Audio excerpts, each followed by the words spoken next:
ভারতের উত্তরপ্রদেশের কানপুর শহরে ঈদে মিলাদুল-নবী উপলক্ষে আই লাভ মোহাম্মদ লেখা ব্যানার টানানোকে কেন্দ্র করে তৈরি হয়েছে ব্যাপক বিতর্ক। শুধু কানপুরেই নয়, উত্তরপ্রদেশ সহ দেশটির বিভিন্ন রাজ্যে এই ঘটনায় মুসলমানদের বিরুদ্ধে একের পর এক মামলা, গ্রেপ্তার ও বিক্ষোভের খবর মিলছে। স্থানীয় প্রশাসনের অনুমোদিত জায়গা পরিবর্তন করে নতুন স্থানে প্যান্ডেল তৈরি ও ব্যানার টানানোর অভিযোগে কানপুরের রাহতপুর এলাকায় একটি এফআইআর দায়ের করা হয়। কানপুর পুলিশের ডেপুটি কমিশনার দীনেশ ত্রিপাঠী এক বিবৃতিতে জানান, চিরাচরিত শোভাযাত্রার জন্য নির্ধারিত স্থান বাদ দিয়ে অন্য জায়গায় প্যান্ডেল তৈরি করে আই লাভ মোহাম্মদ ব্যানার টাঙ্গানো হয়। এতে এক পক্ষ আপত্তি জানালে উভয় পক্ষের সমঝোতায় শেষ পর্যন্ত নির্ধারিত স্থানেই ব্যানার টাঙ্গানো হয়। তিনি দাবি করেন, মামলাটি আই লাভ মোহাম্মদ লেখার জন্য নয়, বরং অনুমোদিত স্থান পরিবর্তন এবং শোভাযাত্রার সময় পোস্টার ছেঁড়া ও দুই পক্ষের মধ্যে উত্তেজনা সৃষ্টির অভিযোগে এফআইআর দায়ের করা হয়েছে।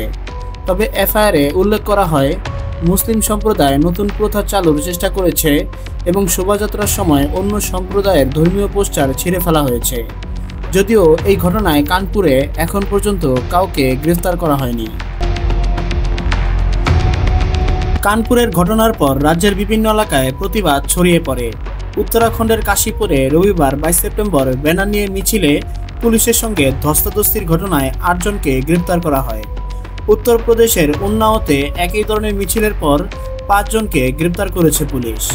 গঙ্গাঘাট এলাকায় শিশু ও নারীসহ মুসলমানরা ব্যানার হাতে স্লোগান দিলে পুলিশের সঙ্গে সংঘর্ষ হয়। লখনৌয়ে প্রয়াত কবি মুনব্বর রানার কন্যা ও সমাজবাদী পার্টির নেত্রী সুমাইয়া রানার নেতৃত্বে নারীরা বিধানসভা ঘেটে বিক্ষোভ করেন। অংশ নেওয়া কয়েকজন নারীকে কয়েক ঘন্টা আটকেও রাখা হয়। গুজরাটের গোধরায় থানার সামনে বিক্ষোভ ও ভাঙচুরের ঘটনায় 87 জনের বিরুদ্ধে মামলা হয়েছে। গ্রেপ্তার হয়েছে 17 জন। মুম্বাইয়ের বাইখোলা এলাকায় অনুমতি ছাড়া মিছিল করার অভিযোগে মামলা এবং 1 জনকে আটক করা হয়। মানবাধিকার সংগঠন ইউনাইটেড এঙ্গেজড হেডের সদস্য নাদিম খান বিবিসিকে বলেন, ছোট ছোট বিষয়কে বড় করে মুসলমানদের টার্গেট করা হচ্ছে। কানপুরে মুসলমানদের ব্যানার ছিঁড়ে ফেলার ঘটনায় অভিযোগ করলেও তাদের পক্ষে কোনো মামলা হয়নি, উল্টো তাদের বিরুদ্ধেই এফআইআর করা হয়েছে। কংগ্রেসের সংসদ সদস্য ইমরান প্রতাপ ঘুরি প্রশ্ন তোলেন, যদি ইসলামের নবী মুহাম্মদ সাল্লাল্লাহু আলাইহি ওয়াসাল্লামের প্রতি ভালোবাসা প্রকাশ করা অপরাধ হয়, তবে ভারতের 30 কোটি মুসলমানদের বিরুদ্ধে কি মামলা হবে?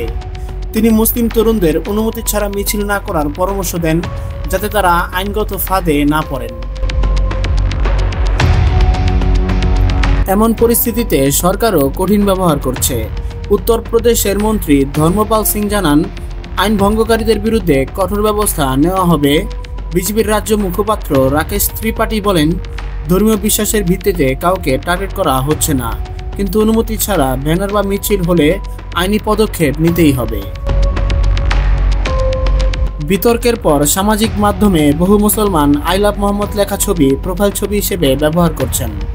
জওহরলাল নেহরু বিশ্ববিদ্যালয়ের অধ্যাপক বিবেক কুমারের মতে, কেন্দ্রীয়ভাবে কোনো পরিকল্পনা নাও থাকতে পারে, তবে ক্রমাগত ছোট ছোট ঘটনায় সংখ্যালঘুদের মধ্যে বিচ্ছিন্নতা ও টার্গেট হওয়ার আশঙ্কা বাড়ছে। বর্তমানে কানপুর সহ উত্তরপ্রদেশের বিভিন্ন এলাকায় পুলিশি টহল জোরদার করা হয়েছে এবং পরিস্থিতি নিয়ন্ত্রণে রয়েছে বলে দাবি করেছে স্থানীয় প্রশাসন।